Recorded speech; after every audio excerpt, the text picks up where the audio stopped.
Kamu kalau tengah malam apa yang selalu kamu ingat? Qul huwallah Pak Ustaz. Ya udah baca itu aja.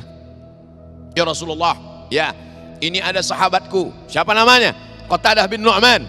Mengapa dia? Qatadah bin Nu'man setiap malam kalau dia sholat ayatnya Qul huwallah. Rakaat kedua Qul huwallah. Rakaat ketiga Qul huwallah. Sampai subuh ayatnya Qul huwallah terus. Kata Nabi SAW, innaha la ta'dilu thulutsal Qur'an. Satu Qul huwallah sama dengan sepertiga Al-Quran. Berarti dia sudah menghatamkan Al-Quran berkali-kali. Silakan bacakan Qul huwallah. Maka ini keutamaan yang luar biasa. Kata jamaah, inilah dalil yang kami tunggu selama ini Ustaz. Menguatkan keyakinan kami tentang Qul huwallah. Takbir. Qul huwallah pun pakai takbir juga. Man shalla subha fi jama'atin. Siapa yang sholat subuh berjamaah, faka'annama shallal laila kullah. Dia seakan-akan sudah melaksanakan sholat sepanjang malam. Lau ya'lamuna ma fil atamati was subhi, seandainya mereka tahu keutamaan sholat isya dengan sholat subuh berjamaah, la atauhuma habwan, mereka akan datang walaupun merangkak. Ini bukan kalimat basa-basi, ini bukan hiperbola, ini bukan kalimat yang berlebihan. Hari ini kita disuguhkan video-video viral tentang orang yang datang merangkak ke masjid. Maaf, karena lumpuh, karena kekurangan fisik. Fisik mereka kurang, badan mereka kurang, tapi hati mereka sempurna. Berbeda dengan kita, fisik kita sempurna, ternyata hati kita. Perbarui ilmu Islam kamu bersama Religion di tv1news.com dan TV1 Connect. Sekarang kita akan bahas bagaimana setiap waktu itu jangan sampai ada yang kosong, hampa, tak bernilai.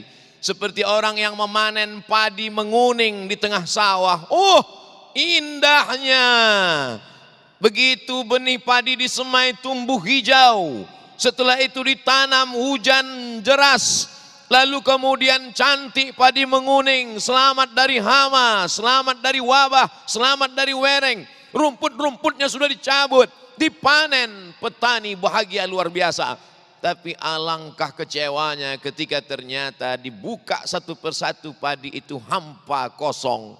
Tidak ada berasnya di dalam. Kenapa? Begitulah agaknya kekecewaan.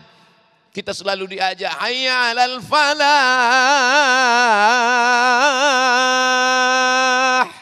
Falah, keberuntungan. Falah, petani. Kenapa antara petani dengan keberuntungan itu mirip? Falah, keberuntungan, kemenangan. Falah, petani. Karena memang petani mendapatkan hasil tanamannya setelah perjuangan yang luar biasa. Sawah itu dibajak, benihnya ditanam, dijaga dari musuh, dipasang keliling pagar, dari mulai tikus, musang, sampai burung-burung, sampai akhirnya dia berbuah. Tapi kemudian kekecewaan datang. Begitulah agaknya orang yang mendapatkan usia tapi tidak bernilai di hadapan Allah Subhanahu wa taala.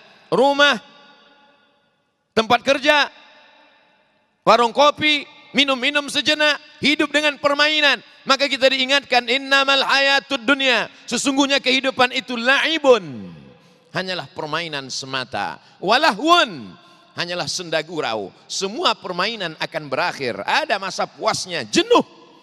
Semua senda gurau akan berakhir. Tertawalah terbahak-bahak. Sampai masanya kau akan muak, bosan. Dan kau akan menghadap Allah Subhanahu wa ta'ala. Maka jangan sampai ada yang kosong. Bagaimana kita mengisinya dengan baik? Diawali dari bangun tengah malam. Wa minal laili, dari sebagian malam. Fatahajjad, bangunlah, lawan kantukmu, lawan tidurmu.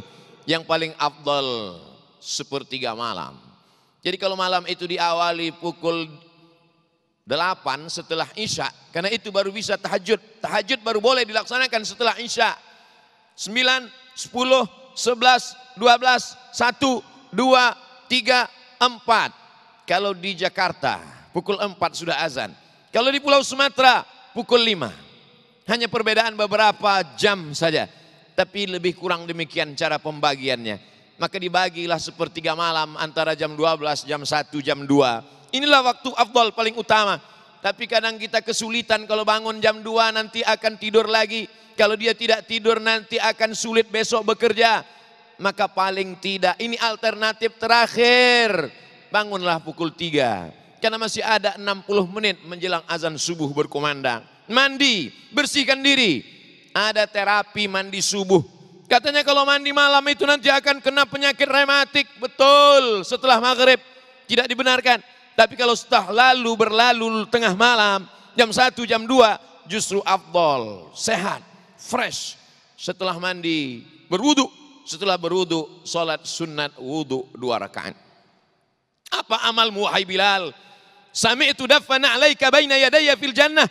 Aku dengar suara gesekan sendalmu di surga. Apa amalmu wahai Bilal? Bilal menjawab, aku tidak pernah meninggalkan salat sunat 2 rakaat setelah wudu. Bagi yang pakai talaffuz bin niat usolli sunnatal wudu raka'ataini lillahi ta'ala. Bagi yang tidak melafalkan niat di mulut, cukup dalam hati saja. Allahu Akbar. Jangan dipermasalahkan. Inilah yang membingungkan saya, Ustaz. Ustaz satu mengatakan lafalkan di mulut untuk menguatkan hati. Ustaz yang satu mengatakan jangan dilafalkan di mulut, itu menambah-nambah ibadah, bid'ah. Terus sampai hari ini belum saya laksanakan dua-duanya, Ustaz. Pilih salah satu. Ini antara khilafiyah, sepele, remeh-temeh saja. Substansinya adalah mengisi waktu di waktu malam kita melaksanakan ibadah kepada Allah. Salat sunat 2 rakaat. Ayatnya, faqra'u ma tayassara minal Qur'an. Bacalah ayat apa yang mudah bagimu dari Al-Quran. Kebetulan dekat musim puasa Ramadan, ingat ayat, ya ayyuhalladzina amanu kutiba alaikumus siyamu kama kutiba alal ladzina min qablikum la'allakum tattaqun. Kebetulan dekat musim haji. Wa atimmul hajja wal umrata lillah. Kebetulan ingat tetangga belum bayar hutang. Ya ayyuhalladzina amanu idza tadayantum bidainin ila ajalin musamman faktubuh. Kamu kalau tengah malam apa yang selalu kamu ingat? Qul huwallahu Pak Ustaz. Ya udah baca itu aja. Ya Rasulullah, ya. Ini ada sahabatku, siapa namanya? Qatadah bin Nu'man. Mengapa dia? Qatadah bin Nu'man setiap malam kalau dia sholat ayatnya Qul huwallah. Rakaat kedua Qul huwallah. Rakaat ketiga Qul huwallah. Sampai subuh ayatnya Qul huwallah terus. Kata Nabi SAW, innaha la ta'dilu thulutsal Qur'an. Satu Qul huwallah sama dengan 1/3 Al-Quran. Berarti dia sudah menghatamkan Al-Quran berkali-kali. Silakan bacakan Qul huwallah. Maka ini keutamaan yang luar biasa. Kata jamaah, inilah dalil yang kami tunggu selama ini, Ustaz. Menguatkan keyakinan kami tentang Qul huwallah. Takbir. Qul huwallah pun pakai takbir juga. Lalu setelah sholat sunat wudu, sholat sunat taubat.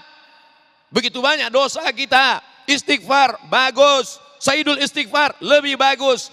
Yang lebih bagus lagi adalah sholat sunat taubat 2 rakaat. Ma min muslimin yuznimu dzamban. Kalau ada orang yang silap salah berbuat dosa, summa yatatahhar, mandi, bersuci, berwudu, summa yusalli rak'ataini, usalli sunnat taubat. Yang tidak melafazkan niat dalam hati, Allahu Akbar. Ayatnya masih seperti yang dulu. Setelah itu sholat sunat tahajud.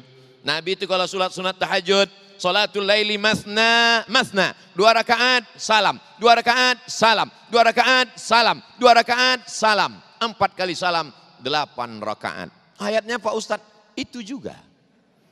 Setelah itu sholat sunat hajat. Hadis riwayat Imam Ahmad bin Hanbal dalam kitab Al-Musnad. Paling bagus berdoa, wudu dulu. Paling bagus berdoa menghadap kiblat. Paling bagus berdoa didahului sholat sunat 2 rakaat. Hajatnya supaya anak kita berhasil, selamat hidupnya dari perbuatan maksiat dan dosa, supaya negeri ini menjadi baldatun thayyibatun wa rabbun ghafur. Segala hajat dunia, hajat akhirat, hajat pribadi, hajat keluarga, hajat negeri dimintakan kepada Allah Subhanahu wa taala, ditutup dengan salat witir 3 rakaat. Menjelang azan subuh baca surat Al-Fatihah, surat Al-Ikhlas, Al-Mu'awwidhataini. Man qara'a Yasin fi lailatin, siapa yang membaca surat Yasin pada suatu malam, asbaha maghfuran lah, pada waktu subuh dia sudah diampunkan Allah Subhanahu wa taala. Baca surat Yasin, baca surat yang lain. Sibuk mencari dunia, hiruk pikuk kehidupan. di tengah malam sepi, senyap, tenang, batin kita sedang diturunkan Allah. Huwallazi anzala sakinata fi qulubil mu'minin. Kira-kira ada beberapa menit lagi pergi ke masjid, sholat subuh berjamaah. Man shalla subha fi jama'atin, siapa yang sholat subuh berjamaah, faka'annama shallal laila kullah, dia seakan-akan sudah melaksanakan sholat sepanjang malam. Lau ya'lamuna ma fil atamati was subhi, seandainya mereka tahu keutamaan sholat isya dengan sholat subuh berjamaah, la atauhuma abwan, mereka akan datang walaupun merangkak. Ini bukan kalimat basa-basi, ini bukan hiperbola, ini bukan kalimat yang berlebihan. Hari ini kita disuguhkan video-video viral tentang orang yang datang merangkak ke masjid. Maaf, karena lumpuh, karena kekurangan fisik. Fisik mereka kurang, badan mereka kurang, tapi hati mereka sempurna. Berbeda dengan kita, fisik kita sempurna, ternyata hati kita kurang. Isi terus, itu baru malamnya. Bagaimana dengan siangnya? Ibadah bukan hanya sholat, zikir, baca Quran. Berangkat ke tempat bekerja, mencari nafkah yang halal. Bismillahirrahmanirrahim. Wa'tasamtu billah, la haula wala quwata illa billah. Maka tempat bekerjanya itu pun bernilai ibadah. Tidak ada satupun yang kosong, hampa. Dari rumah ke tempat bekerja, yang bawa sepeda motor, yang bawa mobil, bertasbih. Radio yang didengar, dakwah. Lagu yang didengar, religi. Apapun yang dia lihat, apapun yang dia dengar, maka semuanya adalah bernilai ibadah, ibadah, ibadah. Jangan kosong dari ibadah. Assalamualaikum warahmatullahi wabarakatuh. Hai sahabat religiwan semuanya, semoga usia bertambah, istiqomah juga semakin bertambah, amal bertambah, maka bertambah pula kesiapan kita untuk tetap menebar kebaikan. Assalamualaikum warahmatullahi wabarakatuh.